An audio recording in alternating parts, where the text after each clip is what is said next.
जय हिंद दोस्तों, स्वागत है आपका आपके अपने YouTube चैनल चुन्नू जी के सेंटर पर। मैं राकेश कुमार राय उर्फ चुन्ना आपके लिए लेकर आया हूं अम्ल, भस्म और लवण यानी अम्ल, क्षार और लवण से पूछे गए प्रश्नों को, एसिड, बेस एंड सॉल्ट।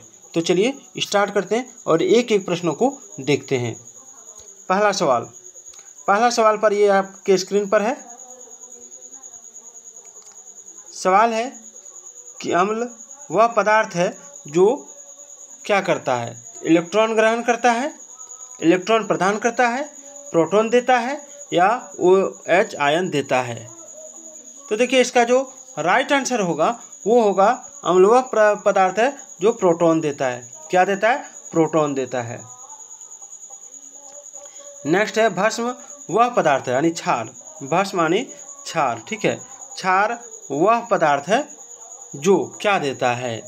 जो प्रोटॉन देता है, प्रोटॉन ग्रहण करता है, इलेक्ट्रॉन देता है, इलेक्ट्रॉन युग्म ग्रहण करता है। देखिए भस्म यानी क्षार प्रोटॉन ग्रहण करता है, याद रखिएगा।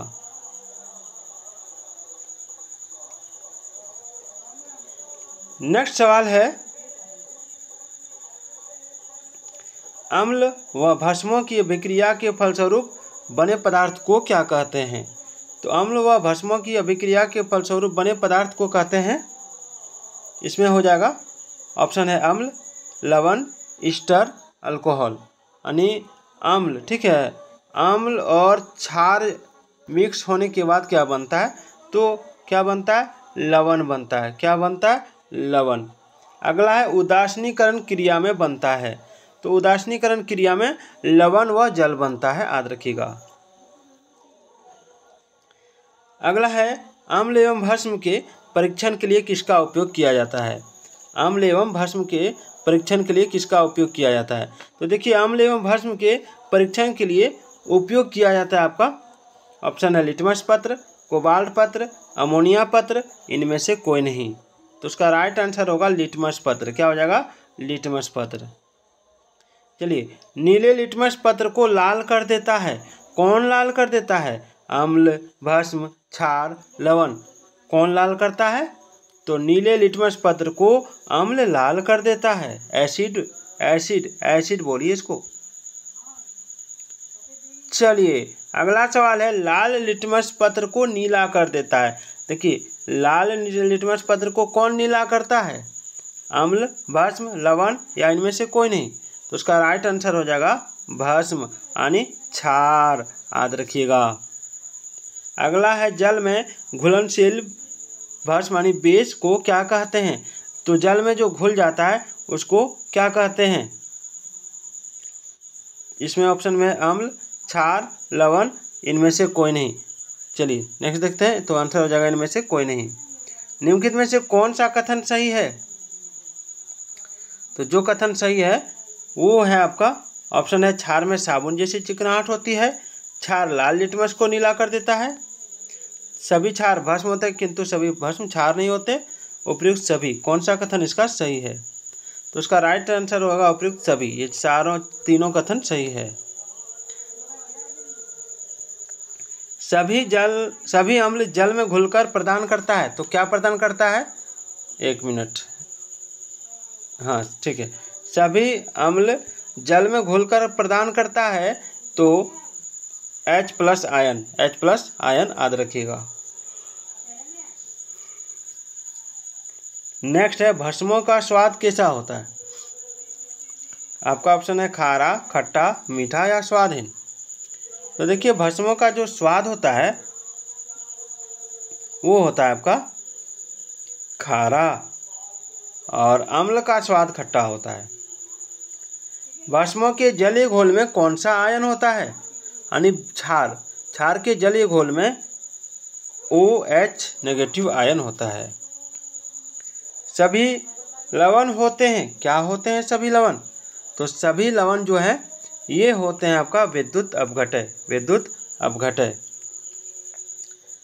pH मान का निर्धारण किसने किया?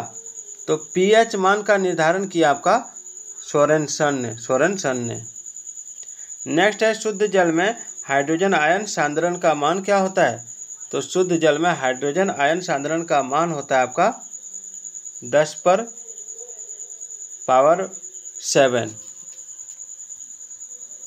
चलिए अगला है अम्लीय घोल का पीएच मान क्या होता है। तो देखिए अम्ल घोल का जो पीएच मान होता है वो होता है आपका ऑप्शन बी 7 से कम। क्षारीय घोल का पीएच मान क्या होता है।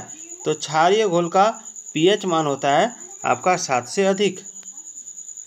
उदासीन घोल का पीएच मान क्या होता है। तो उदासीन घोल का पीएच मान होता है आपका 7। सभी अम्ल धातुओं से प्रतिक्रिया कर कौन सी गैस निकालते हैं। तो सभी अम्ल धातुओं से प्रतिक्रिया कर हाइड्रोजन गैस निकालते हैं। नेक्स्ट है रक्त का पीएच मान क्या है। तो रक्त का पीएच मान है 7.4। दूध का पीएच मान होता है क्या होता है। तो ऑप्शन बी 6.6। हाइड्रोक्लोरिक अम्ल एसिटिक अम्ल से अधिक शक्तिशाली है क्यों। क्योंकि इसमें H+ आयन उत्पन्न करने हेतु संपूर्ण आयनित हो जाता है। ठीक है। जो लवण अम्ल हाइड्रोजन परमाणु या हाइड्रोक्सिल आयन से मुक्त रहते हैं वो कहलाते हैं क्या कहलाते हैं। तो वो कहलाते हैं आपका ऑप्शन ए सामान्य लवण। निम्नलिखित में से कौन सा लवण नॉर्मल सॉल्ट्स नहीं है, साधारण नमक नहीं है। तो इसका राइट आंसर होगा ऑप्शन बी NaHSO4। अगला है जटिल लवण का उदाहरण है कौन है। कॉम्प्लेक्स सोल्ट का उदाहरण कौन है। तो कॉम्प्लेक्स सोल्ट इसका राइट आंसर हो जाएगा आपका ऑप्शन डी इनमें से सभी। ठीक है कि इनमें से सभी। चलिए मोहर लवण कौन सा है। तो मोहर लवण है आपका ऑप्शन सी द्विक लवण। सूची 1 को सूची 2 से सुमेलित कीजिए। तो सूची 1 को सूची 2 से सुमेलित करना है तो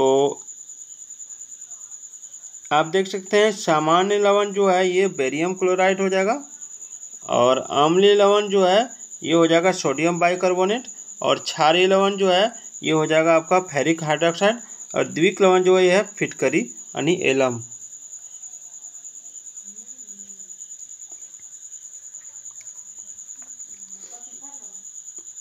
चलिए अगला सवाल है जल में सामान्य लवण के घोल में होते हैं। जल में सामान्य लवण के घोल में होते हैं क्या होते हैं। तो जल में सामान्य लवण के घोल में होते हैं आपका सोडियम के धनात्मक आयन एवं क्लोरीन के ऋणात्मक आयन।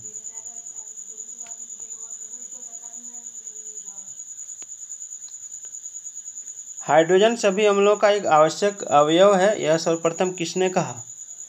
तो यह कहा था आपका ऑप्शन सी डेवी ने। लवण जो जल का अवशोषण करता है क्या कहलाता है। तो ऑप्शन ए हाइग्रोस्कोपिक लवण। ताजे दूध का पीएच है। ताजे दूध का पीएच कितना है। तो 6 ताजे दूध का पीएच जो है वो आपका 6 से बड़ा हो जाता है। चलिए पीएच मूल्यांक दर्शाता है किसको दर्शाता है पीएच मूल्यांक। तो पीएच मूल्यांक दर्शाता है आपका किसी घोल के अम्लीय क्षारीय होने का मूल्यांक। चलिए अमोनियम क्लोराइड का जलीय विलयन होता है क्या होता है अमोनियम क्लोराइड का जलीय विलयन। तो अमोनियम क्लोराइड का जलीय विलयन जो होता है वो हो जाएगा आपका ऑप्शन बी क्षारीय। चलिए H2O और जलीय NaOH से भरी परखनलियों के विलयनों में विभेद किया जा सकता है।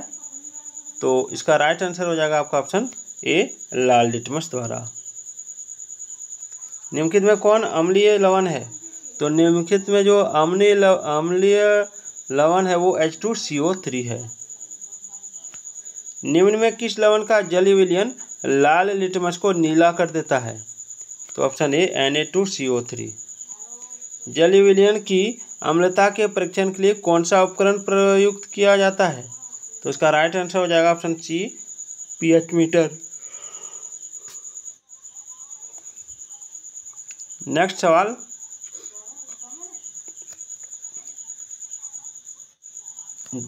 निम्नलिखित में से कौन सा यौगिक लुईस अम्ल नहीं है? तो उसका राइट आंसर हो जाएगा ऑप्शन सी, NH3। शुद्ध जल का pH मान क्या है?